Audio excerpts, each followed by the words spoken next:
scared him.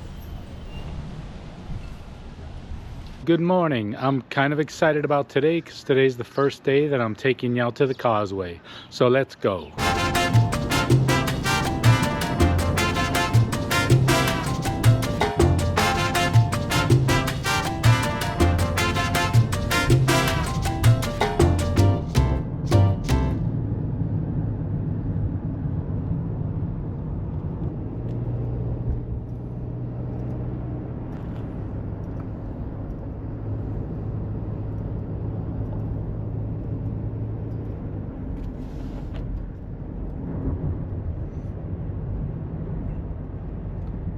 So we're sort of at the causeway now. Places for cars on both sides.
Like a high tide for sure.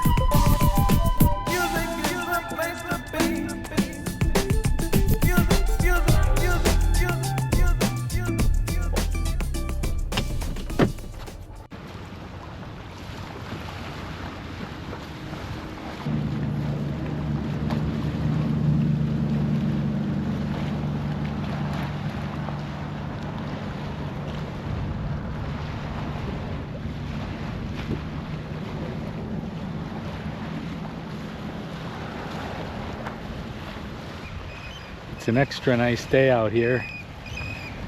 It's pretty cool. You can hear the birds. Tide is high right now. It's really nice.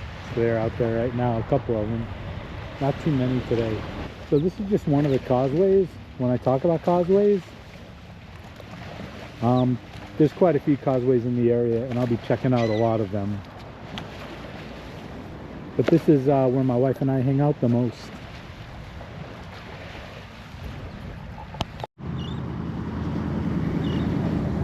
This is the more active side of this causeway. There's often a lot of activity out here, but it has been slowed in the last year or so. And I'll get to that later. There's a boat on that island out there.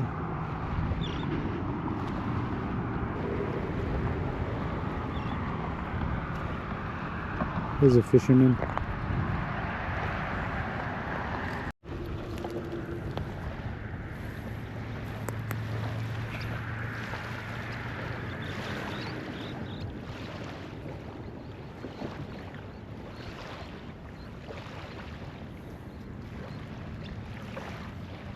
This area is protected by some islands, so there's usually not very much chop at all.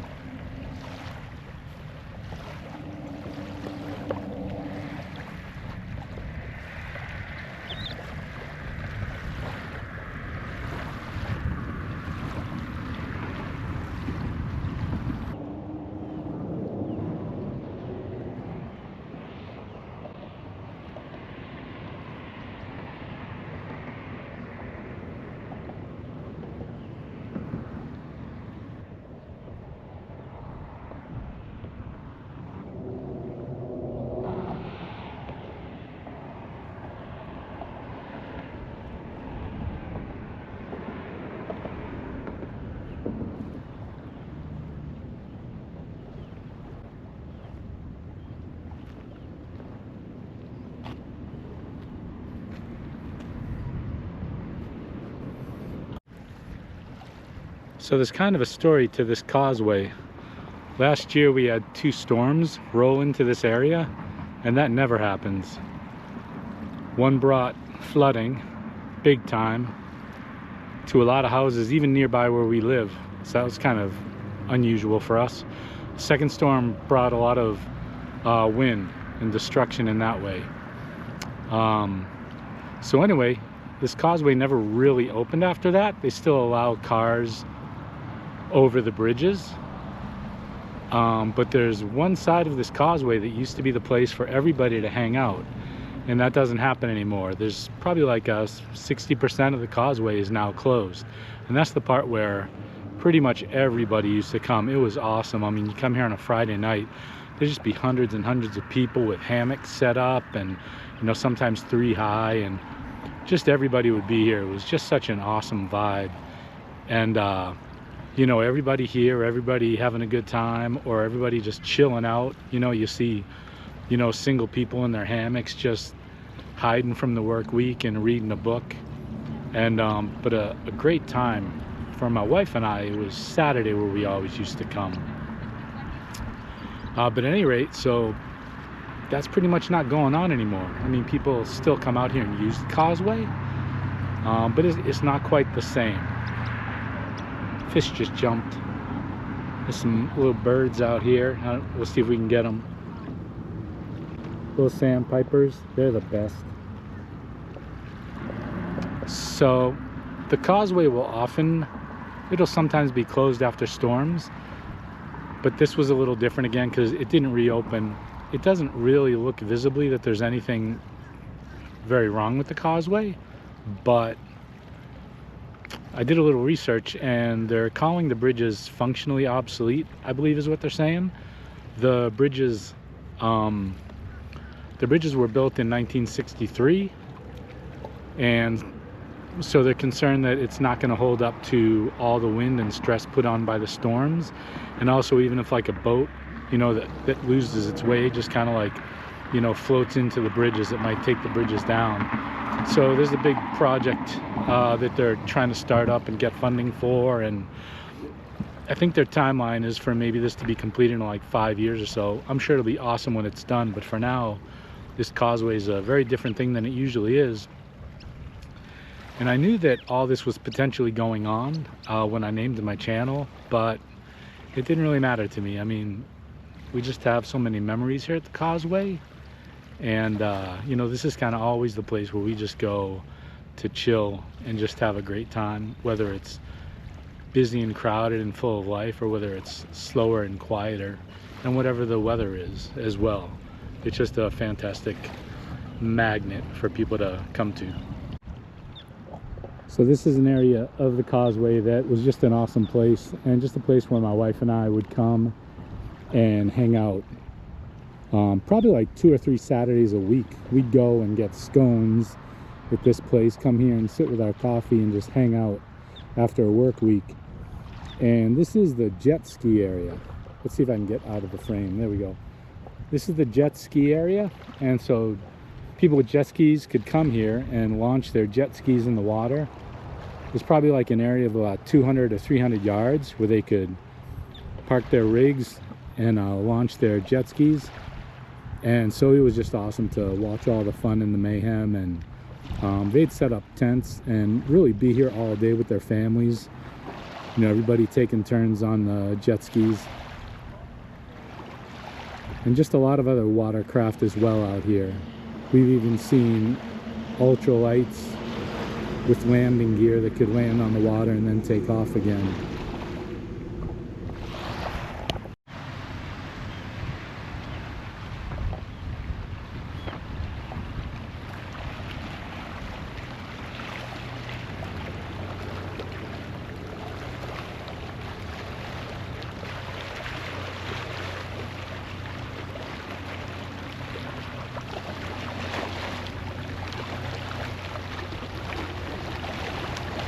People often tie their boats up out there and leave them.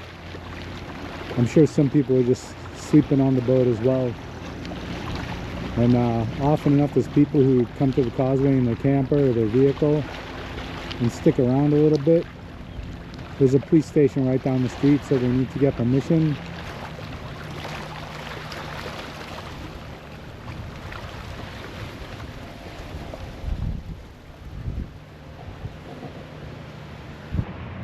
But this car's parked here, so these people must be out walking. Again, on a weekend, Friday night, Saturday night, that walkway on the other side of the street would just be jammed with people. Incredible. A lot of fun too. Here's the drawbridge. If you're here on Friday or Saturday and you leave, this causeway is just a parking lot, and it's probably a parking lot for like an hour.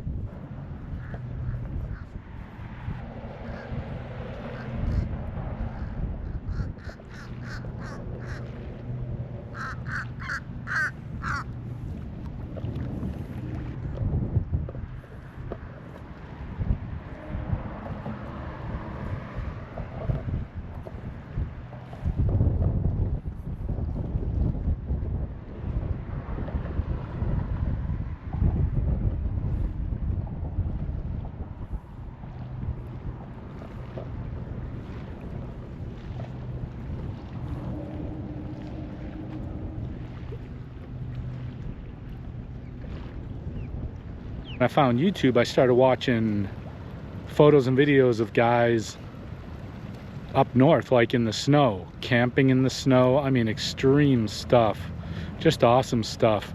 And then I found like the Jeepers and the Overlanders, you know, driving, you know, down past through the woods for hundreds of miles and camping overnight and all this stuff. And I just thought that's awesome. But as I watched them, you know, from the heat and the comfort of my house in Florida, I thought, hey, maybe they're, you know, maybe they're in Canada or up north in Michigan, you know, wishing, you know, they could watch some videos of palm trees.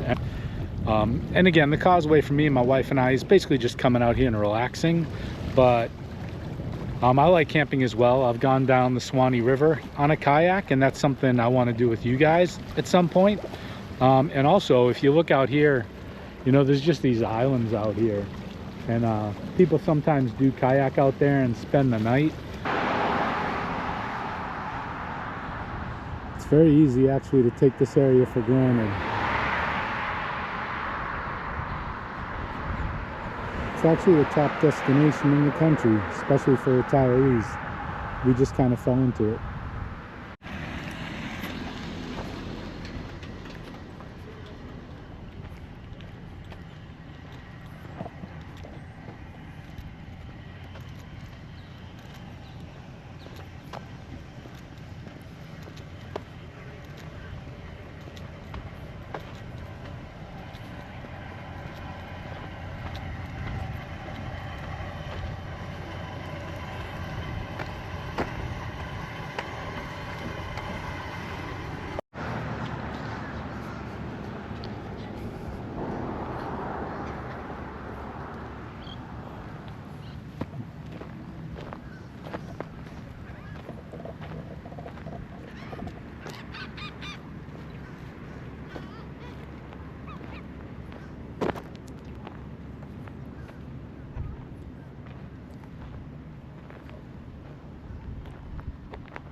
There's some guys out there in the water. I'm not sure what they're doing.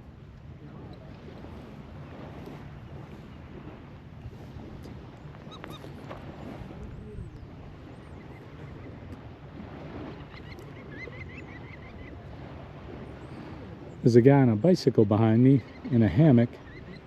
So I thought all this gear on the beach was his, drying out his stuff. But apparently it's probably all theirs. They have a net, it looks like. I don't know if they have anything in the net. Sometimes with red tide they have little, basically little small boats with these jaws on the front that are basically snow plows. And they go around with the jaws, the water sifts through and they scoop up all the floating fish.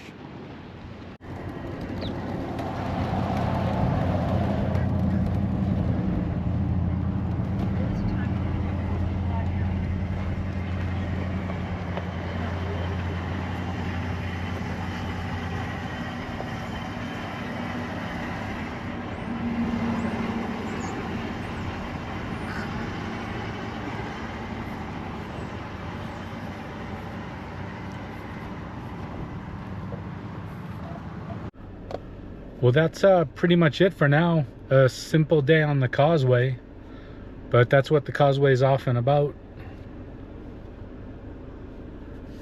But it's neat to, you know, to see the causeway change and to be out here on days when there's storms rolling in. You know, today's a day with calm weather, beautiful day, a good amount of people out here right now. A friend of mine said that no one does their thing like the people in this town do, and she's right. Kind of what she means about that is where I'm parked now, there's some cars out here, a lot of different cars, a couple Jeeps, but sometimes on a weekend, you know, you might have 50 Jeeps out here, and you might have, you know, 30, 40 Volkswagen buses and Beetlebugs out here. And just a lot of activity, lots going on. There's some guy out there, looks like he has a rig with some, probably for some kayaks. Yeah, so I'm looking on taking a kayak out of this location sometime soon, going out to the islands. They have a mangrove trail, and I've been down a mangrove trail before, and that was pretty interesting. That was pretty different.